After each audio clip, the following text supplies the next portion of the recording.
And you thought I was nuts for suggesting we shut the VA down. How about showing workers they're more concerned about global warming the door? It is true. These twits are tweeting about the oceans in the middle of this tidal wave of agency indifference. And I'm not talking about earlier this year.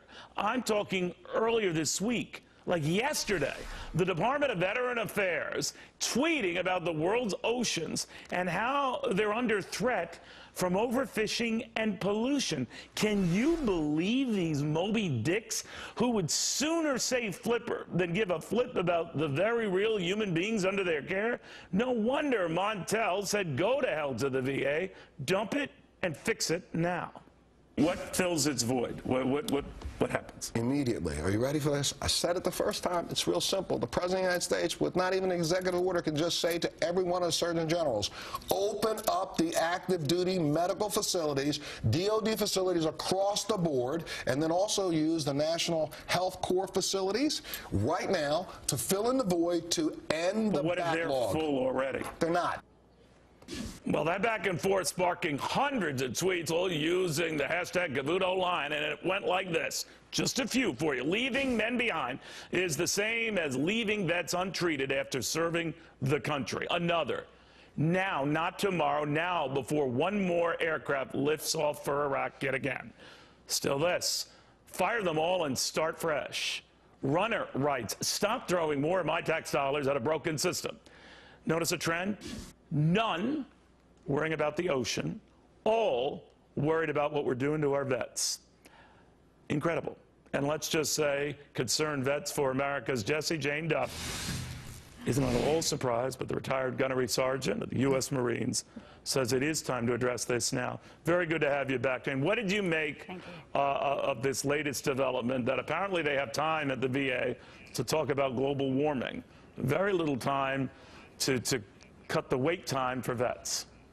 Well, you know, if the president was serious, he wouldn't have Josh Taylor as the assistant acting public affairs for the VA. He has essentially never been a vet. He also has been on the campaign. He was the head of the campaign for Obama in his public relations, and he essentially tweeted this out, telling us all that this is more important than what veterans are about. So they got these left-wing propaganda machines that are working at the VA that I think for veterans is an insult in itself.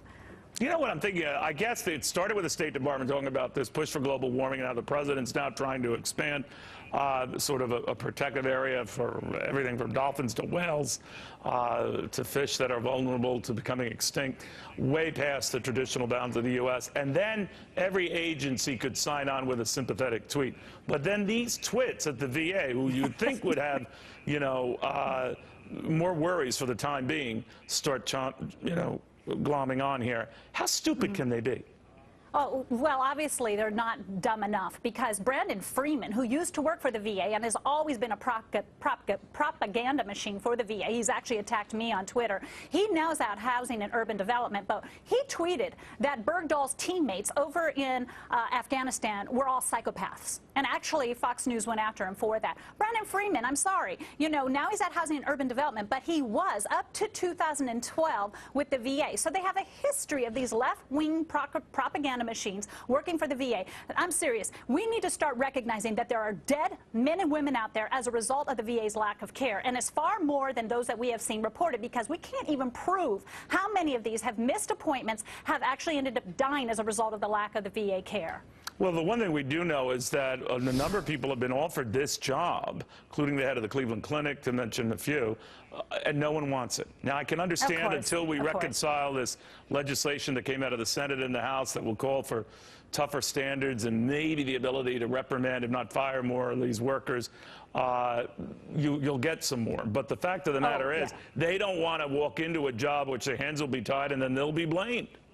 Yes, well, you know, even the acting secretary right now had made a statement defending the bonuses when he was asked by a disabled Marine how many bonuses he's accepted and why can't they use that bonus money towards suicides. And it's more or less a very simple question, and instead he was publicly very upset. This was in a ceremony down in North Carolina. So I'm taking a step back now. The VA has resisted the very bills that have passed on the House and Senate because they allow executives to be fired. Why? They're more for the bureaucrats than the veterans care. there. So the VA doesn't even have its priorities straight. Let's get this back on track and realize that 1.5 million records were deleted by the VA. This was discovered by the GAO. That tells me we don't even know if those people exist, we don't know if they got care, or we don't know if they're dead. We're never going to nail them down for how many deaths they caused. I guarantee it. It is interesting how millions of records disappeared at the VA, emails disappeared at the IRS.